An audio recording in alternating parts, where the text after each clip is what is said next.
DFS show with John Impemba and James Grande.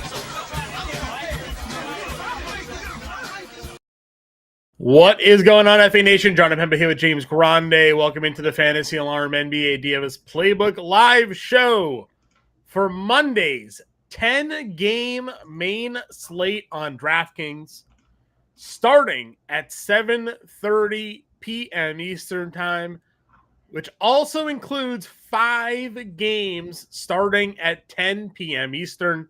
Hell yeah. It is going to be something. And we've had a couple of slates last week. Grande, you and I were talking about how great it was. All these games in an hour window, like done by 8 p.m. We'll know by 10 where we stand. No, sir. Not today. We'll know around 1 o'clock whether or not we are in the money. Hopefully, you, me, and everybody tuning in here has a reason to be up until 1 o'clock to see how these games finish. I'll say this. If you are playing the early slate on DraftKings today, and maybe things don't go the way you want them to, you got a whole 5-game 10 p.m. slate that you can go play instead there as well. So it is going to be a pretty interesting slate. There's a lot of players already ruled out, a lot of big names already ruled out, big names ruled in. We were wondering if Luka Doncic would play this second leg of a back-to-back. He is upgraded to probable for this game here. So it looks like we're going to get Luka at home against the worst defensive team in the NBA over the last month. So you have that play. Grande has his playbook out. The cover of the playbook is his favorite play of the day. We'll go over that as well here. So it is a big, big Monday. We appreciate you all tuning in with us here today. Hit that like, that share, that subscribe button. If you're not yet a member of the Fantasy Alarm family, we got the 7-day free trial still going on, of course. FantasyAlarm.com/win. Promo code Let's Go. Get that first month for less than $20. Get access to all of our premium content. Baseball, 6 a.m. tomorrow. I'll be awake. I'm sure you'll be awake. Got the Tokyo series going on. We got the Showdown playbook out already. Got some underdogs, some prize picks out already for the Tokyo series. Yeah. I hope I'm not awake. Yo. Yeah, you. I'm just saying. I'm happy baseball's back. I would really appreciate not waking up at 6 a.m. Baseball's back. We got Cubs daughters, so got that available to y'all. You can check it out. Of course, March Madness is here. We got the bracket challenge, which will be live this week for all of you. The winner of the Fantasy Alarm bracket challenge this year gets a lifetime subscription. You heard that right. You become a family member for life if you have the best bracket in the Fantasy Alarm Bracket Challenge. So when that goes live, make sure you find it on site. You'll be hard to miss. It'll be all over the site. Enter it, build your bracket, win the tournament, win the contest we got going on, and you get a free Fantasy Alarm membership for life, which means you get to see plenty of James and I for time and forward. So, all right, enough here. We got y'all in the chat. We appreciate it. You got questions, throw them in here. Cujo, Travis, Justin, I see 3 y'all in there. Don Easy popping in as well. Appreciate y'all tuning in. Get questions, throw them in the chat. We'll throw them on the screen. But we got a lot to get to. So, top overall spend-ups on the slate. Jokic is $13K finally. Luka is $12,000. Towns, $10K. Those are the guys up over 10 grand. If you look at the point guard position, Luka is $12,000. And you have Cade at $9,800, Booker $92, Curry $91. We spent a lot of time on the preview show this morning talking about Luka, talking about San Antonio and how bad San Antonio is. But the cover of your playbook is Cade Cunningham today, $9,800 going against the New Orleans Pelicans. So tell me, what about Cade to you makes him a more attractive play than Luka in this spot? So like with the acknowledgement that Luka Doncic is great at basketball, with the acknowledgement that the spot is as good as it's going to get, with all of that acknowledgement aside, I think when you're constructing a lineup today, at least as it currently stands. And things may change. We may have endless amounts of value, so on and so forth, right? Depending on who's in Indiana and who's in all these other situations, who's actually playing for Utah, who's playing for Denver. Like, is Scottie Pippen going to play? It's going to make, I mean, there's going to be a lot of things that still come down the wire for us that could change the thoughts on this. But like, as it currently stands, there's a couple values that everyone's getting to. One is Obi Toppin. And when I was building, I was just like messing around with builds earlier, and I really started to not love the idea of the 12K plus tier plus another mid-tier play, because my lineups were kind of suffering and I was forcing in too much value today. And this, I'm someone who plays Jokic every slate. Yes. Every slate. Yeah. So I was looking into some numbers. Obviously, the Spurs are worse defensively, or the worst team. Pelicans on the year are dead last. They are 28th in the same span that since Victor Wembanyama went down. So over that same sample, they also allow the most points in the paint in the NBA. Cade Cunningham is averages the 5th most drives per game and the 3rd most points per game on drives. There's potentially no Yves Missi. There's potentially no Kelly Olynyk. There is potentially no rim protection for New Orleans. And even if those players are there, it hasn't mattered in the past. They have nobody to defend the paint. That is where Cade thrives. He thrives in the lane as per, 17 drives per game, almost 10 shot attempts per game on those drives. And obviously he's an elite passer in that regard as well. So I really like a $2,000 discount on Cade because he allows me to get another mid-tier star. And we'll talk about it. There's only been one player brought up in the chat, and that player is exactly who I've tried to pair as best I can today with Cade.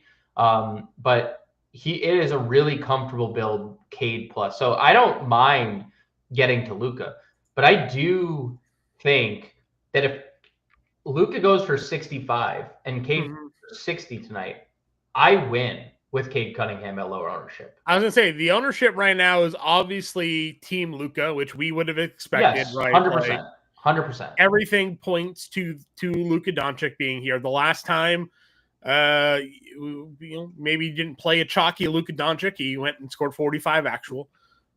Always in the cards here. But to your point, and we've gone over this many a times this year, Cade Cunningham's kind of been him too this year, right? Like we've gotten some 76 fantasy points right there on your screen in 38 minutes. Like we've gotten those elite 69 fantasy points against Cleveland, like huge output numbers. And one of the things you and I really, I think, focus on a lot more this year is finding sort of that ownership pivot, right? Like, yes, we play chalk, no doubt about it. We always, like you said, play Joker. But there are also times where we look at the board, you're like, oh, these two guys are projected fairly the same. The range of outcomes, they both have high ceilings. One guy is 20% less rostered. All he's got to do is outperform that player, and now we're winning tournaments. So yep. I'm fully on board with the Cade Cunningham play. To your point too, just about the fade the other day, we had talked about it. The winning lineup did not have Luka Doncic in it. No. So like, and on these bigger slates, if I can get more upside from the rest of my lineup, right? Like if I'm looking at a lineup and I'm like, oh, Luka maybe handicapped some upside over here. Well, Cade provides me $2,000 extra to spend up on that in that spot. So that same slate, Cade Cunningham went for 6 less fantasy points than Luka Doncic did. So like you win, and if you play Cade, that you are in the driver's seat in that him scenario. And Paolo. Him and Paolo. Yeah, the Paolo had the 60 bomb. So and Cam Thomas with 55, right? So like if you are getting ceilings from other spots, like Luka may go for 70 tonight, but if I get 60 from Cade and was able to allocate $2,000 elsewhere for less ownership, then I feel pretty good about, man, Luka's in that late night window, really great spot. But Cade, equally good spot, equally high ceiling. Yeah. So again, Luka, if you go look at the playbook, look in the core plays, he's there.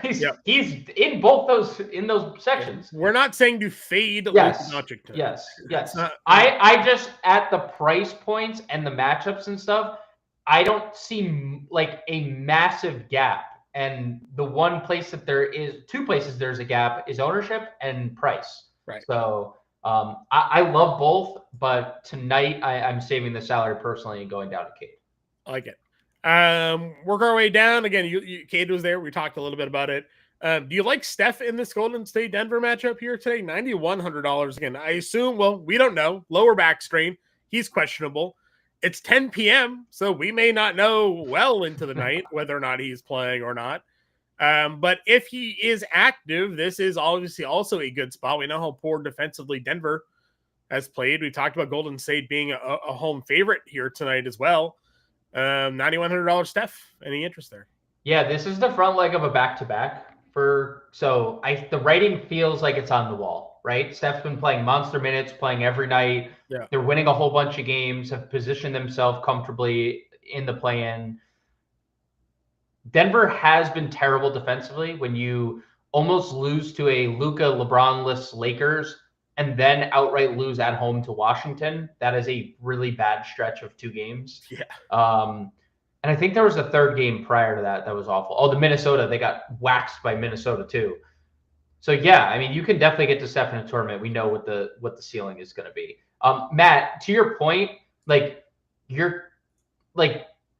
understand what you're saying, but at the start, the context matters here.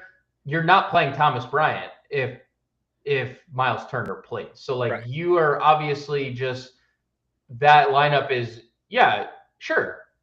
But when I started the rant, I was like, if everything stays put, this is the way that I'm going. Things get a lot easier if Indiana doesn't have any players, and if Philly rules out Yabusele, then it's like, okay, yeah, we have a lot more to work off. But as it currently stands, I'm not playing Thomas Bryant unless we get more Indiana news. And to Travis maybe Central US asked if we're playing mostly 7 p.m. players. Again, I'm East Coast, so there's only one 7 p.m. game. It's at 7:30. I assume again that your time zone has Philly, Houston as a 7 p.m. game today. We talked a lot about it on the preview show. Not playing Miami, New York, so you give yourself that extra half an hour to get all this injury news in from Philly, Houston, and on, so you can make that decision. Hey, Miles Turner in or out tonight? Well, you'll know at 7:31, right? Don't lock down your lineups, Miami, New York tonight, and then not be able to have the lineup flexibility. So while this slate starts at 7:30, for all purposes, the majority of the people playing tonight, this slate starts at 8, and for a lot, probably 10. Right? So don't go too crazy with Miami, New York tonight. Give yourself that ability to move some things around and get all the injury information that may not come about prior to that 7:31. And all of a sudden all the injury news comes out for all these 8 p.m. games. So, to Matt's point, maybe that's what ends up happening. Miles Turner gets ruled out and all these guys get ruled down. You're like, oh, now I have 3K guys to play, and you fit them all in. And then of that course, go for it. Ownership on those players are also now going to go up though. So, they're going to be even more chalky there. So, John, me and you, I wrote the playbook today, and me and you wrote up the same amount of Knicks and Heat players in the playbook.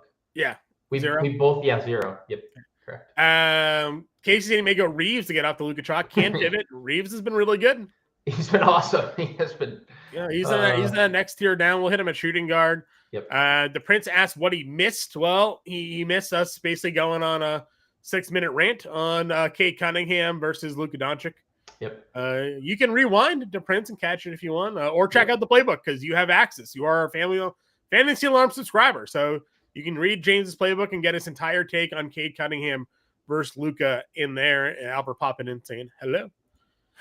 All right, next tier down. Again, we'll talk Reeves at shooting guard. We have Halliburton. We'll see. You don't want me to mention any Miami Knicks. We have Grimes, I guess.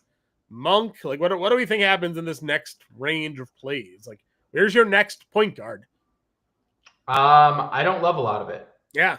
Jalen Green, who's point guard, shooting guard, stands out as a play. Noah Thompson leads in usage rate. Solid fantasy point per minute guy.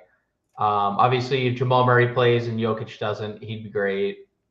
I don't have any strong conviction here, especially when you could just go down. I think there's a lot of plays like below $6,000. Like I'll pay respects to like Stephon Castle and Russell Westbrook. Obviously, Westbrook becomes an elite play if any Denver starter sits. There's 3 of them listed questionable. If one of them sit, Russell Westbrook is immediately like in your top tier of like per dollar plays of the slate. But like Trey Jones, $5,900 fantasy point per minute guy, great spot against Utah. Love Trey Jones. Scoot Henderson, 57. Portland basically ruled everybody out today and threw Tumani Kamara on the injury report. Kamara sits. Scoot is live to start this game at $5,700. So like Scoot, obviously if there's no Halliburton, Andrew Nembhard stands out. I think DiVincenzo is fine in tournaments. You get to, does Jose Alvarado start in a scenario where New Orleans is down 3 wings or 3 bigs and Olynyk, Messi, and Zion Williamson? And then you talk Memphis, right? Memphis situation. Scottie Pippen is your chalk, which you and I the writing was on the wall. Everyone was going to go to Scottie. Nobody was going to go to Kennard. That's exactly what happened. Everyone's playing Scottie. No one's playing Kennard. Kennard's going to start, even if Scottie Pippen plays, because he's listed questionable. I think there's we had the question. I think Travis asked it. Was it Travis that asked it about Kennard? Someone asked Kennard. I thought someone asked Kennard. Yeah. Travis, thoughts on Kennard? I love Kennard as a pivot. He has a ceiling. Pippen's just been a little better, 1.1 fantasy points per minute. That's literally just based on last game. Kennard's over 1. So you could do the Memphis stuff. And I am very interested to see the Phoenix starting lineup tonight, John, because everybody is let's play Tyus, let's play Tyus, let's play Tyus. And as ESPN college football analyst Lee Corso says, John, not so fast. Yeah, right? you don't think so? That's to start the second half yesterday. And we see this every so often where they just simply go with somebody else to give a different look or whatever. They started Colin Gillespie over Tyus Jones. Not saying Tyus Jones isn't going to play. Tyus Jones closed that game. Mm-hmm. Colin Gillespie played a hell of a lot more in the second half than Tyus Jones did.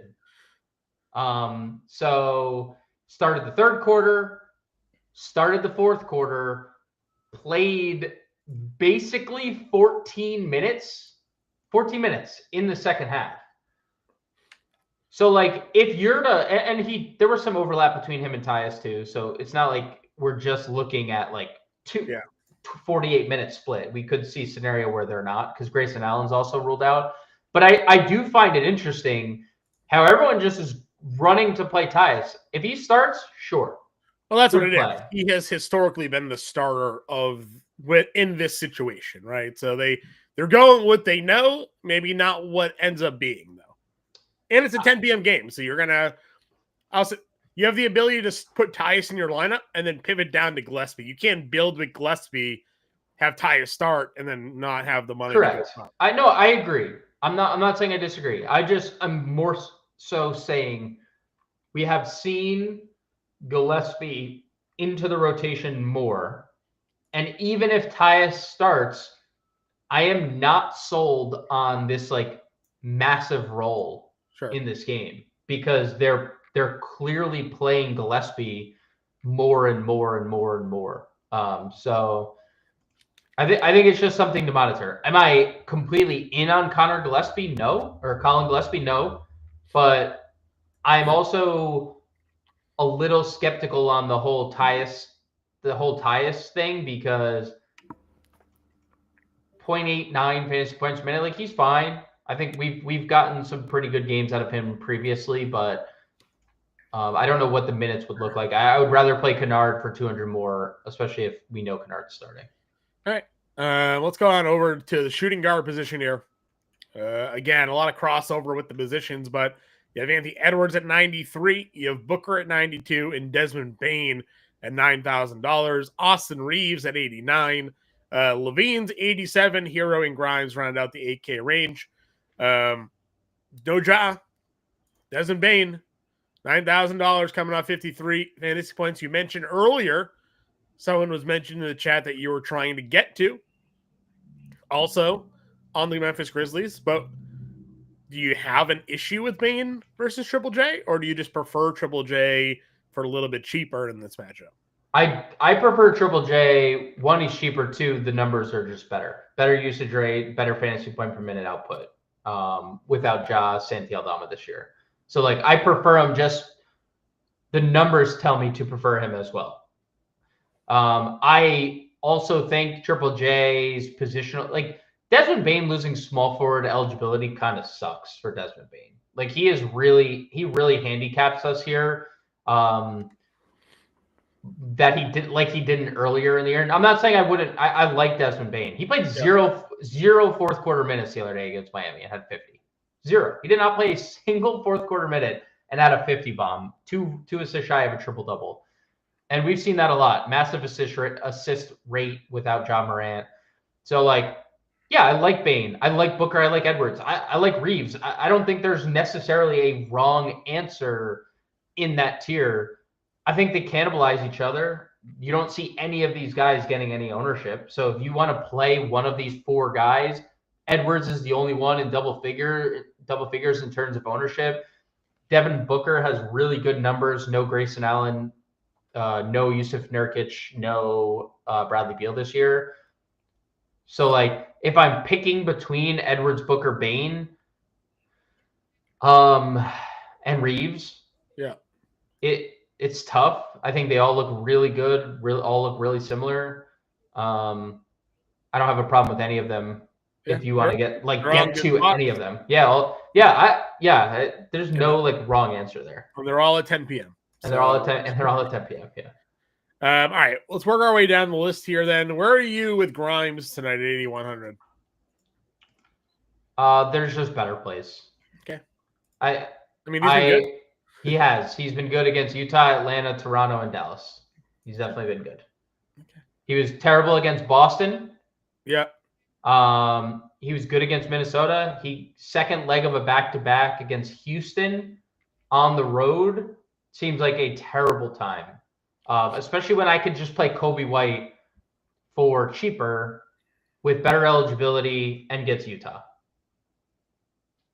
Okay. I mean, obviously, this is a spot that we've been playing him time and time again. And now he's got, like you said, the Utah matchup where we're still not sure who's playing for Utah. So that's a water is wet, John. Now, they are an absolute abomination to the league right now. Yeah. They're just terrible. It's been a joke. Even guys who start may not play. Yeah, it's impossible. It's impossible to know. So Kobe White's there. I still like. You mentioned Jalen Green at point guard. I like Jalen Green again here tonight. I agree. Obviously, if like Jokic and them get ruled out, like Jamal Murray, point guard, shooting guard eligible would be a big play. You gave a courtesy shout out to the San Antonio plays. Do you prefer Vassell or Castle over one another? Castle's numbers look a little better. Vassell's obviously shown a higher ceiling of late, so I think they're both fine. Nothing stands out. You throw Shaden Sharp in that same bucket as well, especially if Kamara. Yeah, especially if Kamara doesn't play. We know everyone's out. Great spot, possibly even more shorthanded. In most scenarios, I would just rather play Scoot for $1,000 less than Shaden, especially if Scoot ends up starting. I know that the positional eligibility doesn't match up, but where is he? Shooting guard? He's point guard only. Yeah, 5,700 point guard only. But let me ask you, because we've talked about this a few different times. When Scoot plays with Simons, we're not really a big fan of that, right? Because Simons is such a usage play. It's harder for Simons to get going than it is for Scoot, because they move Scoot. Scoot is always on the ball. Right. He's the point guard. So they'll move Simons because, Simons did that with Portland with Dame, right? Like where they put Simons off the ball. So it's a more comfortable position for Scoot to be on the ball. And that is not. And now you're putting Simon, Sharp. They put Denny on the ball a lot. So like you're now having I just wonder if it hurts everybody. If that too many cooks in the kitchen. Scoot's the cheapest. I would just default there because he's the cheapest option. Makes sense. All right. Where else are we going as we work our way down here? Do you like, Nembhard, if there's no Halliburton? Yep. I guess if Nesmith plays and Turner's also out, do you get any bumps there? He's coming off a really good game. 30 actual for this guy. Indiana's just tough to talk about. Like they look fine as it is because Siakam's out, so there's just a natural bump. Really tough spot. Minnesota obviously has won 8 games in a row, and they look great. The defense looks great. So I prefer Indiana if everyone's out. So I just play the cheap guys. That's like the comfortable spot. I would say I don't love this tier. You're still not in on Hoarder though, right? Like I wrote it in the. Like him. You can like him all you want. Seeing the ownership the way that it is today, I had told you yesterday I didn't like him. He's like the second highest rostered player of the day, and everyone can sit here and be like, "Oh, it's great spot, yada yada yada." But like going from all the Sacramento to Chicago hasn't made him a better fantasy player. He's a 0.77 fantasy point per minute player with guys off the floor. Like with Lonzo, Josh Giddey off the floor, he's at 0.77. And I'm not saying that he can't get there. If he plays 35 minutes, sure. I was gonna say, also take a look at kind of the schedule he's run into on some of those games too. And now it's Utah. Yeah, I'm not saying that this. I even wrote in the playbook, the minutes in the matchup are great, but I am skeptical of the price when we're talking about a ceiling at 5,200, and we're talking about a guy who's getting the ownership that he's getting. Like, I just don't care to play this guy if this is the direction of the ownership is taking. Like, I will find value in other places that I feel better about getting a ceiling game out of. If Kevin Huerter goes out and gives the field 26 fantasy points, I am perfectly good. Happy for you guys. He's at 5x. Like I am looking for a higher ceiling at 5x return on a 10 he went for 7x against Brooklyn. Okay, sure. I'm not saying that that's not in the range of outcomes, but 0.77 fantasy points per minute is not a consistent occurrence of a 1 fantasy point per minute guy. I agree. I'm just saying, like at Orlando, at Miami, at Houston, like those are not productive environments for many, right? So, this is Utah. Could be a little bit of a different spot. Yeah, I wrote him in the playbook. If you want to play him, play him. I am not playing. I'm You're playing Luke Kennard then? Yeah, I'm going to play Luke Kennard. Okay. I'm going to play Luke Kennard. I would give a hat tip to Marcus Smart if Marcus Smart suits up. I think the minutes last game, just with no Kispert and no Coulibaly, I like that they trended upwards. And Washington's been competitive in like every one of these games lately. They're winning too much now. They went out and got Middleton and Smart. Yeah. Because they didn't want to be the worst team ever, and now they're like, shoot. Well, someone highlighted that the last 2 times Charlotte won, Washington also won. They're like, what are you guys doing? I think Washington's won like 4-5, or they had like a 4-game win streak going. I would pay a hat tip to Smart, hat tip to AJ Lawson, especially with the RJ Barrett news. Like, I think AJ Lawson is he's like the only guy playing 30 minutes a night for this team. They don't start him, but he comes off the bench and plays still. So that would probably be the other value option. No love for the Champagny? I I like one Champagny tonight. I don't know if I can do two. They're both kind of like interesting tournament plays because if they do get minutes, they're always productive. Yes. This Champagny Julian can make 7 threes and break a slate. The other one can get like 15 rebounds and break a slate. Yeah, we'll talk about him in a second. All right, small forward then. We didn't like much. You liked Zion 94 if he's in. Yes. But after that, we didn't really, play Cody White, Jimmy Butler, especially if there's no Steph Curry tonight, $7,700. You have Denny, who I loved, at $7,100 against Washington. Even if Kamara's out, that's better. There's Jeremy Grant's already out for them, so some good spots here in this like 7K range. Yeah, I like just circling back to Zion. I think he looks great in tournaments. It's a large field tournament play specifically, but because Detroit is obviously like just tough and good defensively. But it hasn't necessarily mattered. If Zion's going, he's going. It doesn't matter who he's facing, he's just going. And obviously the peripheral stats, Zion just playing the game the way he has given us a massive ceiling with the minutes. So Christian Brown with the Nuggets guys out, Casey, that's right. So I like Zion.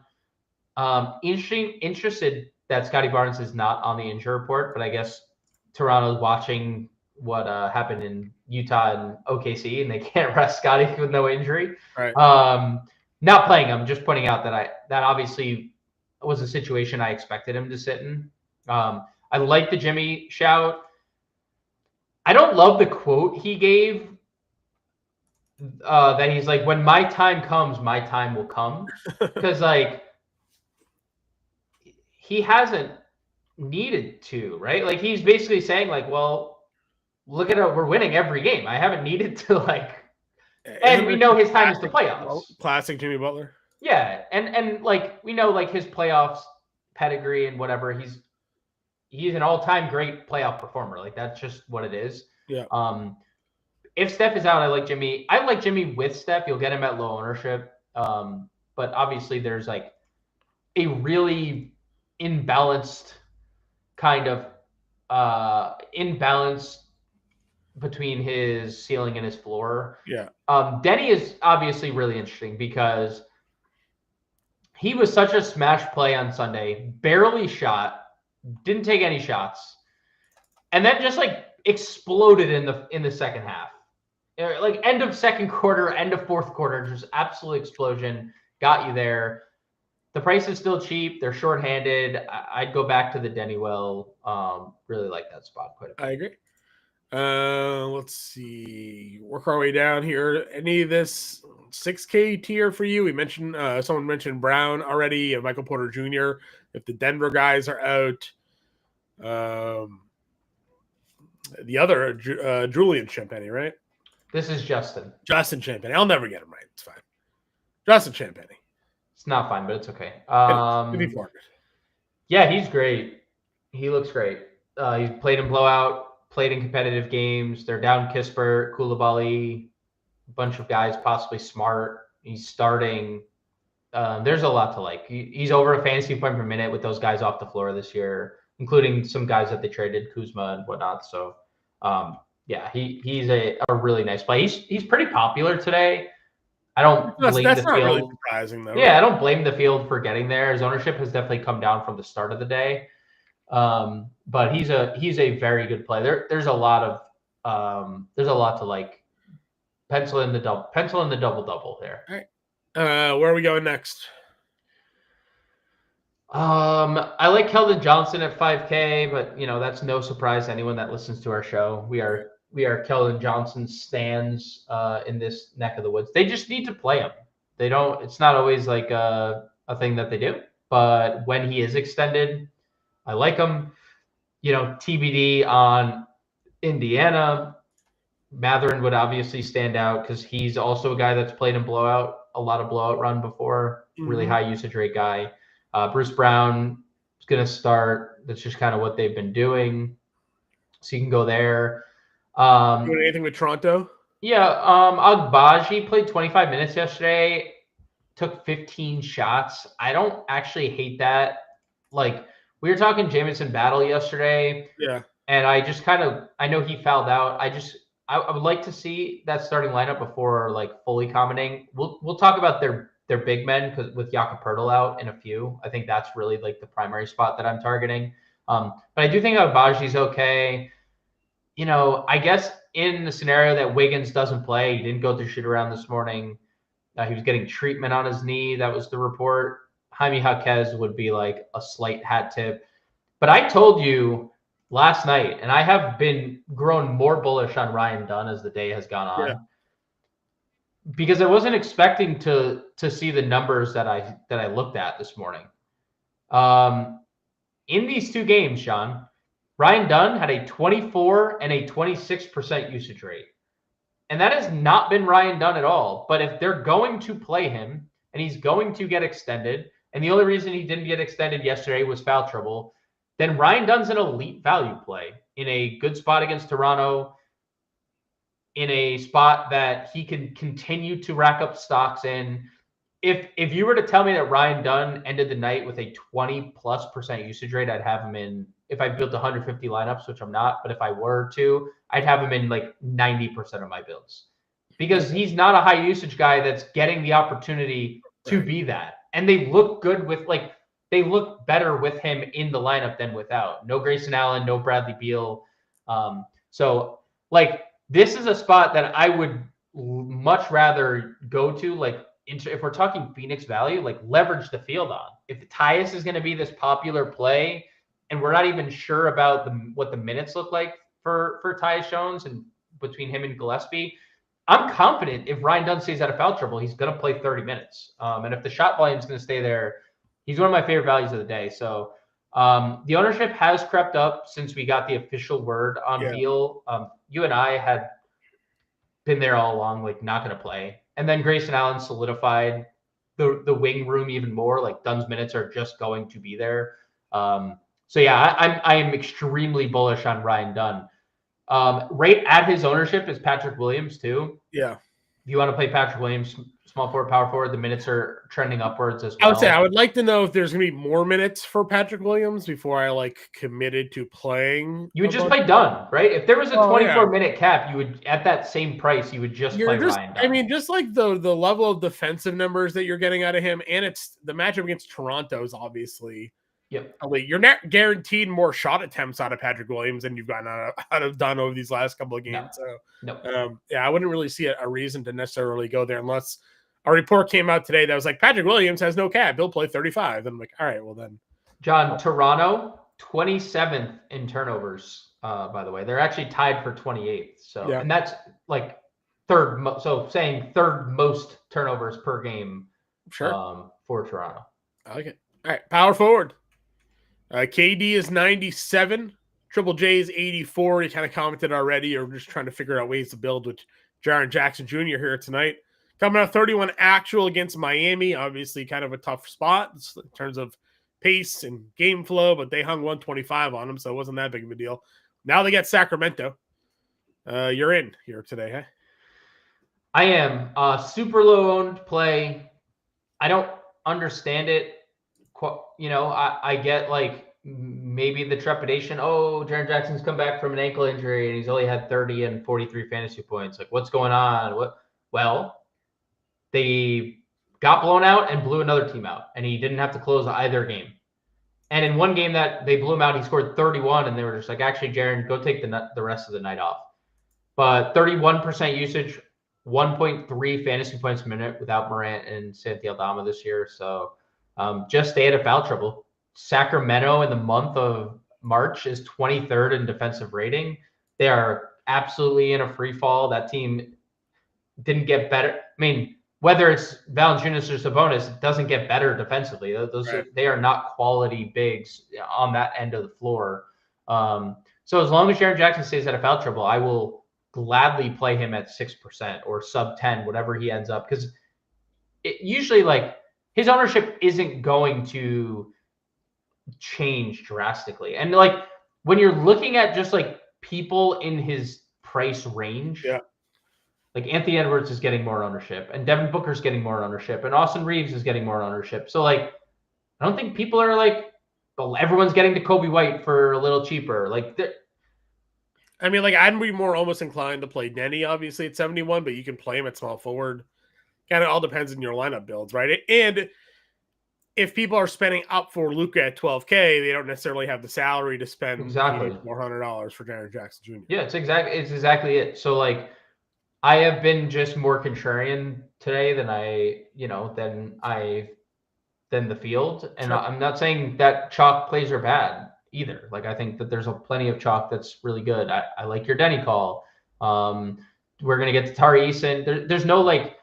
There's one really chalk power forward. He's really cheap, but like Kevin Durant. I mean, there's the chalk power forwards are, you said mid range. Denny is the highest of like the mid tier. Yeah. Then you get two guys in 5K that are over 30%.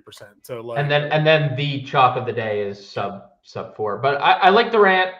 I really like Triple J. Obviously, Denny we talked about, and then it's like. Tari Eason probably is the next name I'd get to. Okay. We can talk about let's talk Draymond at center since that's where he's. So Draymond's getting a ton of ownership. He's getting a ton of ownership. Tari Eason 1.2 fantasy points per minute without Amen Thompson this year. I mean, back-to-back games he's played in, he's just absolutely nuked, which we know that's like range of outcome for Tari Eason. He's just a psycho when he's on the floor. Easy matchups: Phoenix, Dallas, now Philly. So yeah, it's a great spot, and it's really good to see like. 26, 31 minutes. Like this is not a guy you're getting 36 minutes out of. Like he does not. So very comfortable playing him in this role. Knowing if this game does blow out, like he'll still probably get us there. Toby's fine. Keyshawn George definitely fine. Had a monster game against Denver. That is in the range of outcome. You want to pivot from a chalky Champagne and play like Keyshawn George. That's like obviously an option. Yeah. And then it's all the cheap stuff, primarily Obi Toppin, because that's where the whole field's going. Let's say this man right now on a 10-game slate is around 34% rostered, and I would venture as we get closer to roster lock, which usually happens, the ownership kind of creeps more up, especially if other guys get ruled out. If we end up getting Miles Turner out, that probably just helps more people get to Toppin, get to Thomas Bryant, obviously. Always been a really good fantasy point per minute guy. Doesn't ever really get extended run, right? That's kind of the biggest. He had the one game in Washington where they like benched everyone in the second half, and then they like went into overtime. And I won't forget it because I messaged you like I think I'm gonna play Obi Toppin tonight. And I didn't play Obi Toppin. I was like, I remember messaging you like, yeah. Did you see what Obi Toppin's doing tonight? Yeah, the other game he played 30 minutes against Philly, he had 41. So he's a very good fantasy.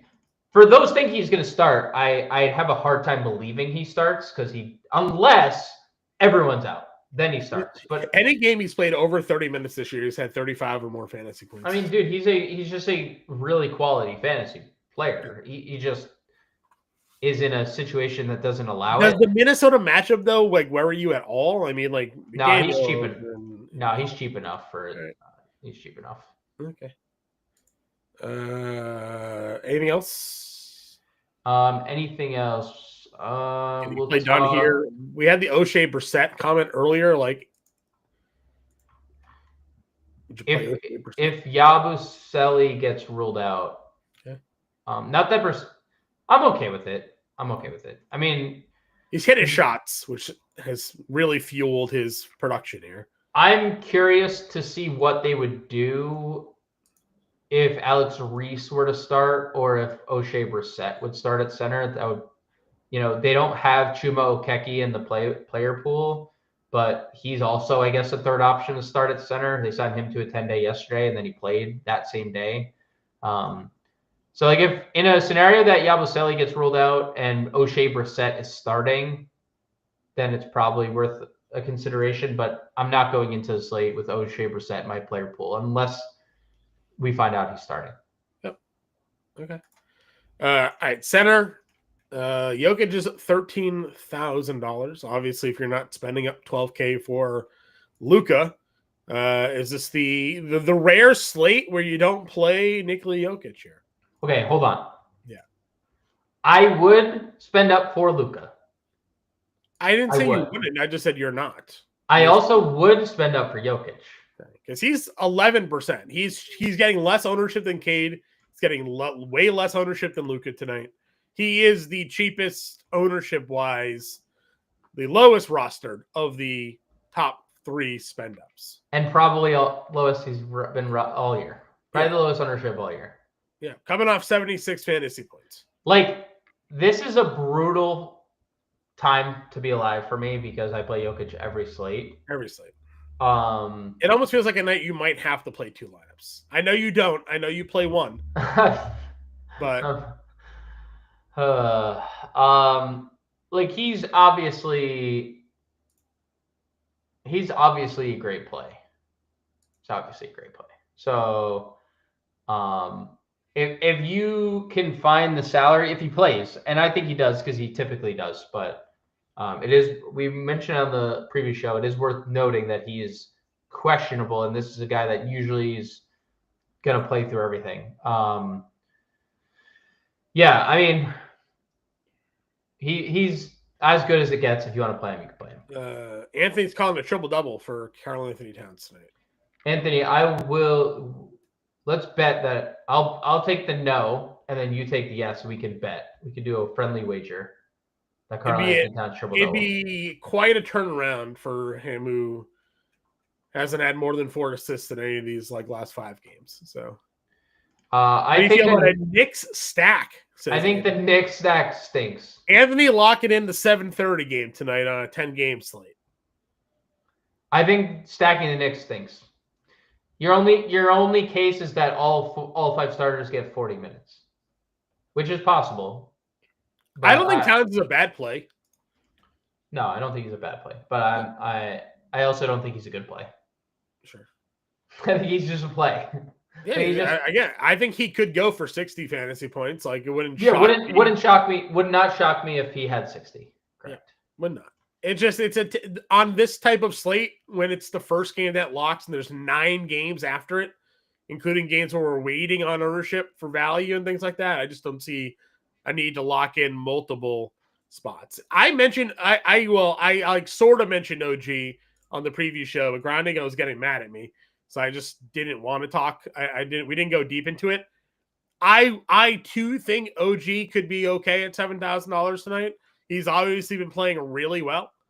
But again, it's you don't want to limit your ability to move around when there's so much news that could come at 7:31. If you lock in 4 of your spots at 7:31 and everything gets ruled out, you're going to have a hard time maneuvering. So that's just the down for G. And I do like Towns. I like McBride. If you want to play that, the Knicks side of it, that's fine. We did not mention DiVincenzo. I gave him a shout. He's fine. Conley back. It's fine. Yeah. All right. So Towns, Jokic, Şengün's priced high. You kind of liked Sabonis this morning at 94. Wrote up Sabonis too. Still there on Sabonis? Yep. I think the minutes trended upwards. He didn't close. He didn't play the final 10 minutes of the game. So you have to assume the minutes are going to only go up for Domantas Sabonis. We know how good he is per minute. Not the easiest spot in the world, but it's a really obviously elite paced game for Sacramento. I mean, Memphis is the fastest paced team in the league, has been for half the year now. So get the point center out in space and watch him cook. It comes back and has a triple-double right off the bat. It wouldn't be surprising if he rattles off 2 in a row. Speaking of triple-doubles, did you see the stat today, John, that if Nikola Jokic didn't count his 4th quarter and overtime stats, he would still lead the league in triple-doubles by 9? Not shocked. He would have 19. Feels like the only guy that gets triple-doubles, so... Paul George has been ruled out for the rest of the season. You can rejoice. Shocker. You can rejoice, John. There you go. Okay, let's move on now that I just wanted to get that out of the way before you did. Let's move on to center. Yeah. We talked a little center already. I know.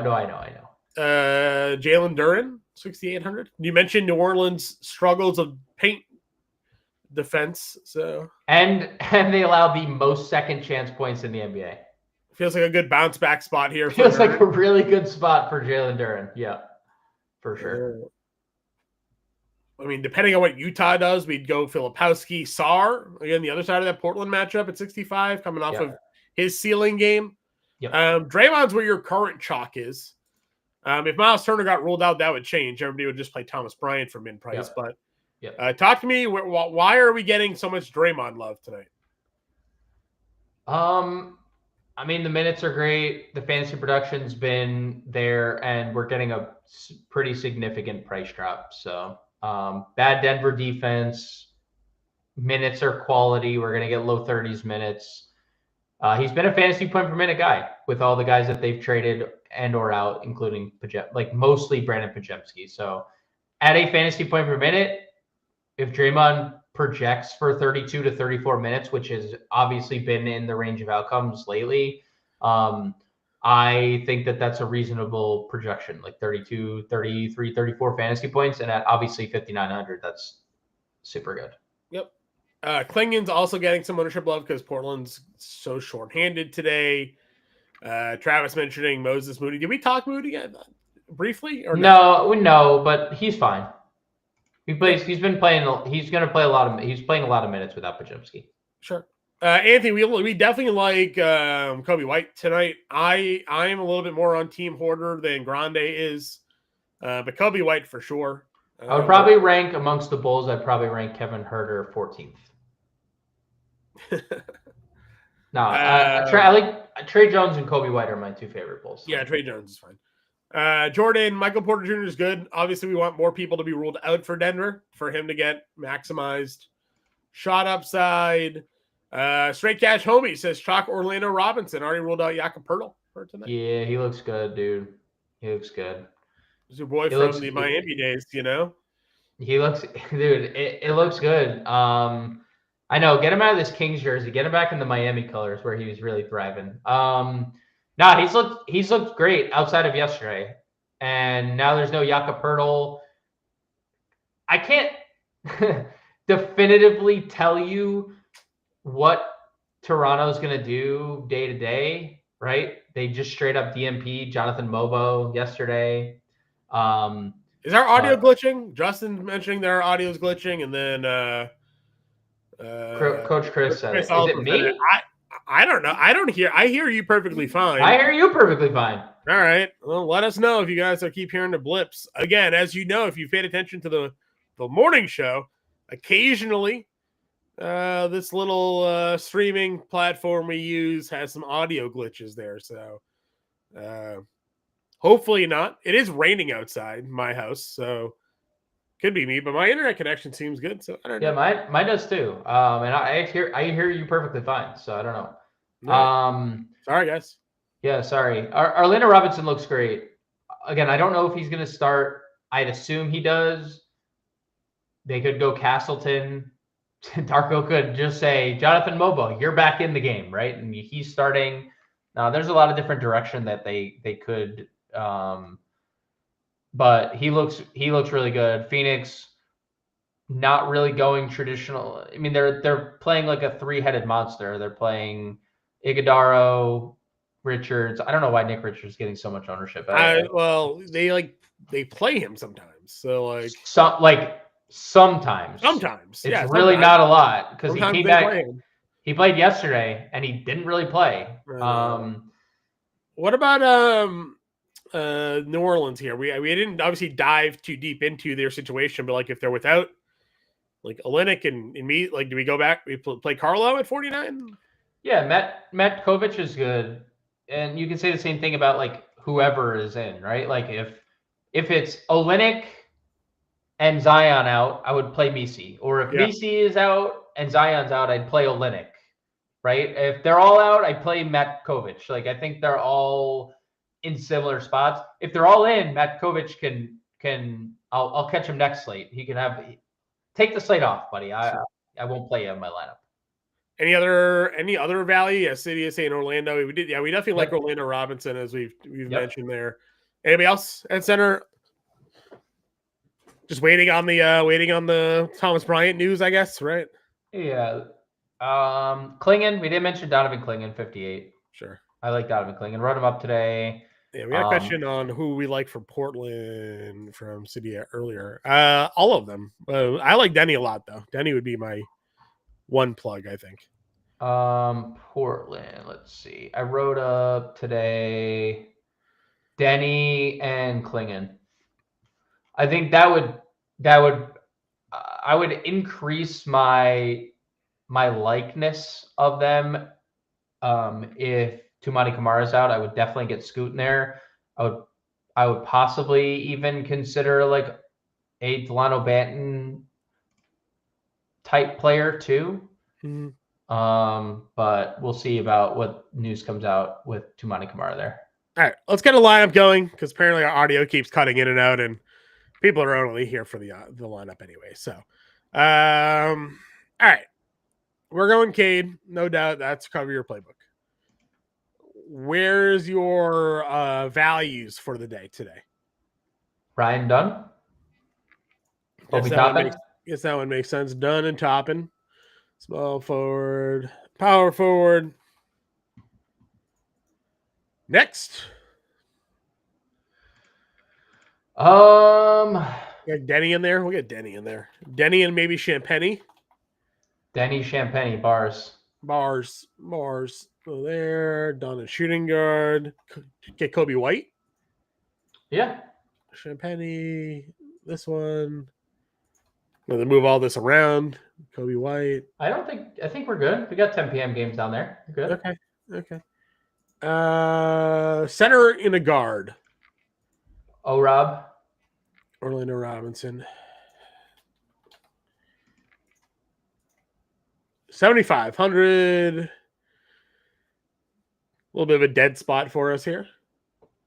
Was there another value that you liked? Yeah, Pippen, Scottie Pippen stuff, yeah. And that gives us 28. Does this get us up to? Oh, we're 200 off your boy.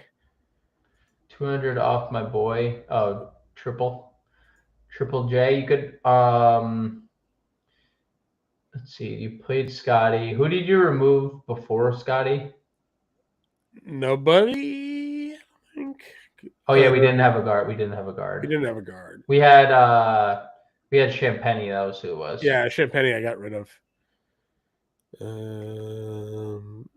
I mean, go down to Gillespie if you really think he goes.